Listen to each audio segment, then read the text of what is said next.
दिनै बृहस्पतिबार बाराय 10 अक्ट' फुंबिलिनि बयनिसिमबो गाहाम हामलायनाय जासिहरनाय थाबाय केके लाइभ कालेक्सन बड' निउसनिफ्राय। दिनै मोनबा रायजोनि भटनि रिजाल्टखौ जोङो मोननो हागोन। फारियै पान्जाब, उत्तराखन्ड, मणिपुर, गवा आरो उत्तर प्रदेश। जों दिनै मिथिनो मोनगोन दि सोर सोरनि पार्टिया देरहासार जानानै बबे बबे रायजोआव रायजो खुंनो मोनगोन। रुस आरो इउक्रेननि दावहाया दिनैसिमबो जोबनानै थाङाखै, गिलु-बालु महरसो लागासिनो दङ। दिनै 15 दिन जालांबाय। बिनिखायनो इउक्रेनआ सिजफायार खालामनो थाखाय फोसावबाय, गावसोरनि पाब्लिकखौ रैखा खालामनो थाखाय। रुसनि एटाकखौ होबथानो थाखाय इउक्रेनआ गावसोरनि हादरनि दालांफोर आरो लामाफोरखौ गावफ्रुनानै लाबाय आरो गावसोरनि लामाफोराव ट्राक आरो मटरफोरजों लामाखौ होथेदों।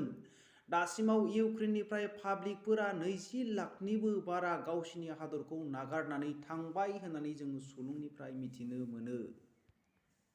आसाम मिउनिसिपाल भट जानायाव बिजेपि दोलोआ देरहासार जानो हाबाय। मोन 80 भटआव बे बादायलायनाया जादोंमोन। गासै 977 सिटआव बिजेपिआ 742 सिटआव देरहासार जानो हाबाय।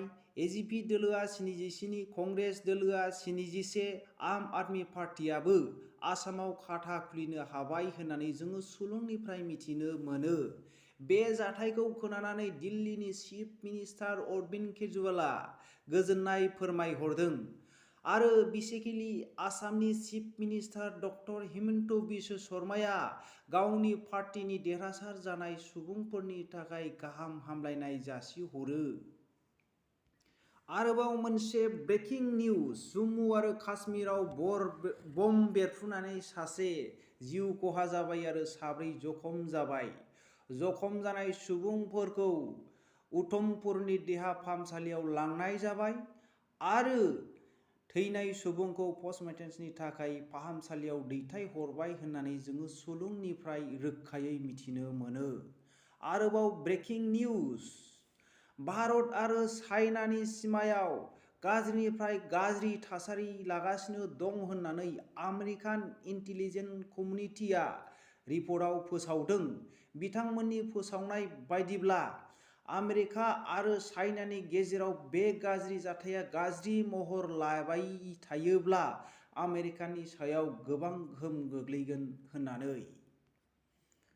महाराष्ट्रआव मोनसे मुगैथाव जाथाय, गावनि 4 बिनानावफोरजों लोगोसे 7 गथ'फोरखौ रेप खालामनाय 50 बोसोरनि मानसिया। बे जाथाया सोराङाव फैदों। सासे देहा फाहामग्रा 17 बोसोरनि हिनजावसा गथ'आ फोरमायदों।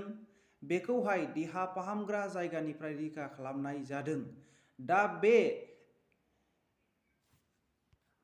50 बोसोरनि सुबुंखौ केस फाइल खालामनाय जाबाय आरो बियो गावसिनि बिनानावखौहाय देहा फाहामग्रा फालांगिबो खालामनाय जायोमोन होननानै जोङो सुलुंनिफ्राय मिथिनो मोनो। आरोबाव मोनसे बिखा खामथावथाव खौरां, दावहा सोलिबाय थानाय समावनो सासे उन्दै गथ'आ इउक्रेन आरो पलेन्डनि सिमायाव गावनि थफ्ला लानानै गाबबायबायनानै थाबायनायखौ जोङो ससियेल मिडियायाव गोसारद्लानायखौ जोङो नुनो मोनो।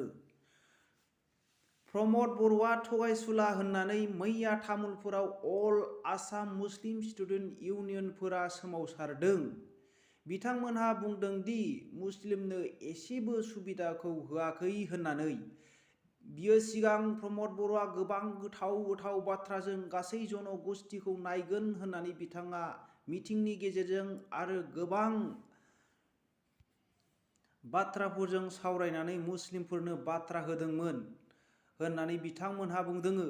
बिनिखायनो प्रमद बर'आ togaisula होननानै बिथांमोनहा मैया रेलीनि गेजेरजों सुलुंनि गेजेराव फोरमायथियो आरो रादाबनि गेजेराव बिथांमोनहा बेबायदि बुंनायखौ जोङो मिथिनो मोनो।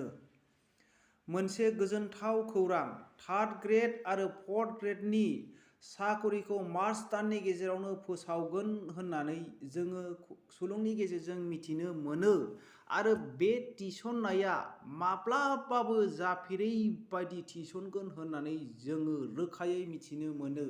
रादाबखौ जोबनायसिम नायनायनि थाखाय बयनिसिमबो साबायखर थाबाय। गोजोन्थों।